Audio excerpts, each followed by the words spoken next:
जय राम मेरे प्रभु राम, जय जय राम मेरे प्रभु राम, जय जय राम, जय जय राम मेरे प्रभु राम, मेरे प्रभु राम, जय जय राम मेरे प्रभु राम, जय जय राम, जय जय राम मेरे प्रभु राम, जय जय राम मेरे प्रभु राम, मेरे प्रभु राम, जय जय राम मेरे प्रभु राम, जय जय राम मेरे प्रभु राम, जय जय राम।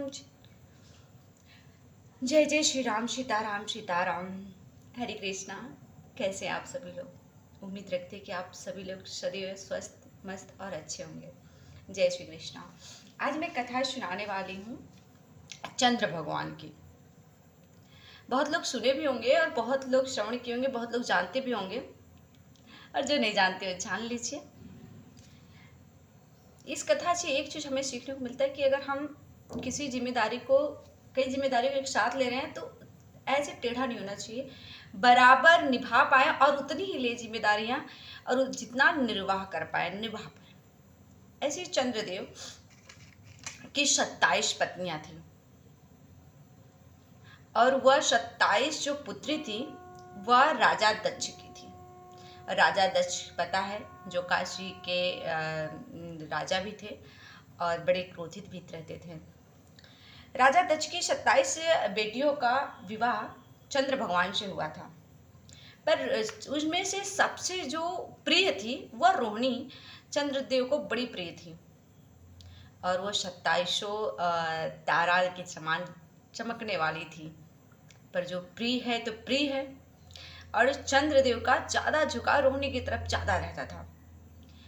यह चलता चलता एक दिन ऐसा हुआ कि जो 26 बहनें थी उनको यह देखकर अंततः तकलीफ होने लगी, दुख होने लगा, और इतना अत्यधिक हुआ कि वह अपने पिता के घर पहुंच गई, अर्थात राजा दक्ष के पास पहुंची और अपने दुख का, अपने समस्या का सारा वृत्तांत अपने पिता को कह सुनाई, और बच्चियों के, अपने पुत्रियों के सारे वृत्तांत दुखों को सुनते हुए, उनके आंखों के अश्रु को देखते हुए राजा जो दक्ष थे उनको बड़ा ही क्रोधित आया चंद्रदेव पे, और उन्होंने चंद्रदेव को बुलाकर उनको श्राप दे दिया। उनको श्राप दे दिया कि वह रोगग्रस्त और धीरे धीरे क्षय होने लगे।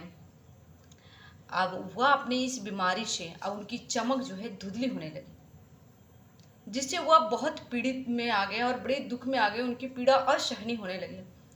अंततः उन्होंने सोचा कि मैं अब इसका उपाय किससे पूछूं, और वह श्री हरि विष्णु के पास पहुँचे। इसका उपाय जानने के लिए श्री हरि के पास पहुँचे और बिलख बिलख कर रोने लगे और बोले, प्रभु हे पालनहार श्री हरि विष्णु, अब इस दुख का निवारण, इस समस्या का निवारण बस और सिर्फ आप ही कर सकते हैं, आप ही बता सकते हैं।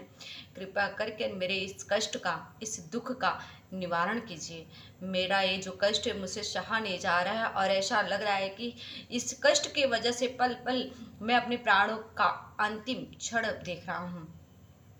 श्री हरि विष्णु थोड़ी देर ध्यान करते हैं और फिर बोलते हैं, यह जो आपका असहनीय पीड़ा है, असहनीय कष्ट है, इस कष्ट का निवारण, और इस कष्ट से कोई निवारण कर सकता है तो वो सिर्फ देव के देव महादेव कर सकते हैं। बाकी इस कष्ट का निवारण कोई नहीं कर सकता और इस कष्ट से कोई आपको निकाल भी नहीं सकता, क्योंकि यह राजा दक्ष ने आपको श्राप दिया है।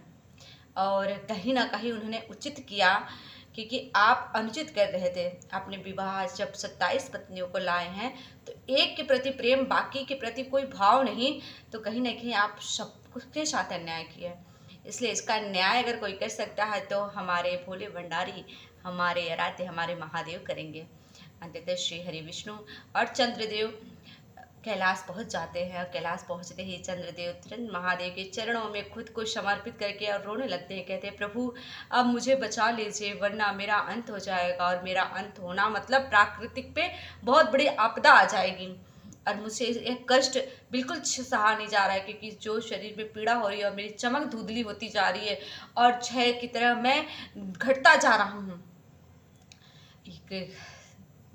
महादेव भोले के साथ साथ उन्होंने तुरंत उनको उठाया, बोला कि मैं कष्ट तो निवारण कर लूँ, लेकिन राजा दक्ष ने जो तुम्हें श्राप दिया उसको भी झुठला नहीं सकते, क्योंकि उनका श्राप भी मैं खंडित नहीं कर सकता, और मेरे द्वार पे, मेरे पास आने पे आपको भी मैं छोड़ नहीं सकता। इसलिए महादेव ने इस चंद्रदेव को अपने मस्तक पे धारण कर लिया और उनको कहा कि आप 15 दिन मेरे मस्तक पे रहेंगे और चमकते रहेंगे, और 15 दिन आप जो दक्ष ने श्राप दिया है उसके वजह से धीरे धीरे धुंधला पड़ जाएंगे। वह कष्ट तो आपको झेलना पड़ेगा, वो कष्ट आपको सहना पड़ेगा, उस कष्ट को आपको लेना ही पड़ेगा, क्योंकि वह आपका अपराध है। और राजा दक्ष ने अपने पिता होने का जो कर्तव्य किया, उन्होंने जो श्राप दिया उसको भी मैं मिटा नहीं सकता, मिथ्या नहीं कर सकता, क्योंकि वो भी महापाप होगा।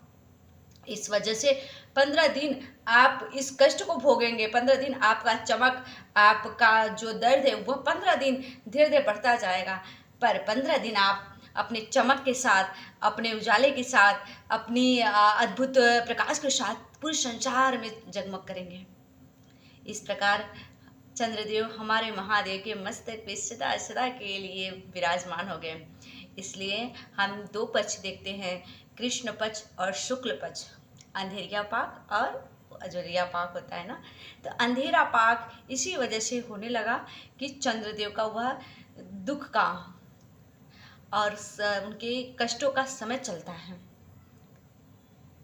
तो इसीलिए हमें अपने जीवन में कभी भी ऐसे कृत्य, ऐसे कार्य नहीं करने चाहिए जो हमें ही हानि पहुंचाए, हमें ही काल के गर्क में लाकर खड़ा कर दें। हमारी जितनी जो जिम्मेदारी है उसे निभाएं, और जो जिम्मेदारी हम निभा नहीं सकते उसका वर्णन नहीं करना चाहिए, उसकी बड़ाई नहीं करनी चाहिए।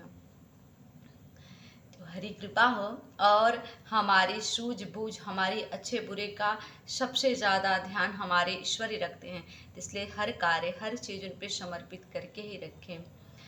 तो सभी को जय श्री कृष्णा। ये कथा कैसी लगी आप लोग कमेंट में ज़रूर बताइएगा, और सभी से निवेदन है जो भी कथा श्रवण करें एक बार श्रीमन नारायण जरूर लिखें, और यदि अच्छा लगे तो लाइक, कमेंट और हाइप जरूर कीजिएगा। ठीक है, आप सभी का हाइप करना मेरे पेज को ग्रोथ करेगा, और मेरा यूट्यूब से निवेदन है कि मेरे पेज को नॉन फॉलोअर तक पहुँचाइए। आप सभी का सपोर्ट ही आगे बढ़ा सकता है। बाकी मेरे महादेव की कृपा, जैसी उनकी कृपा, जैसी उनकी इच्छा। तो सभी को जय श्री कृष्णा, जय श्री राम।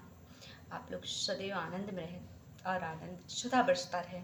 सभी को जय श्री राम, जय जय श्री राम।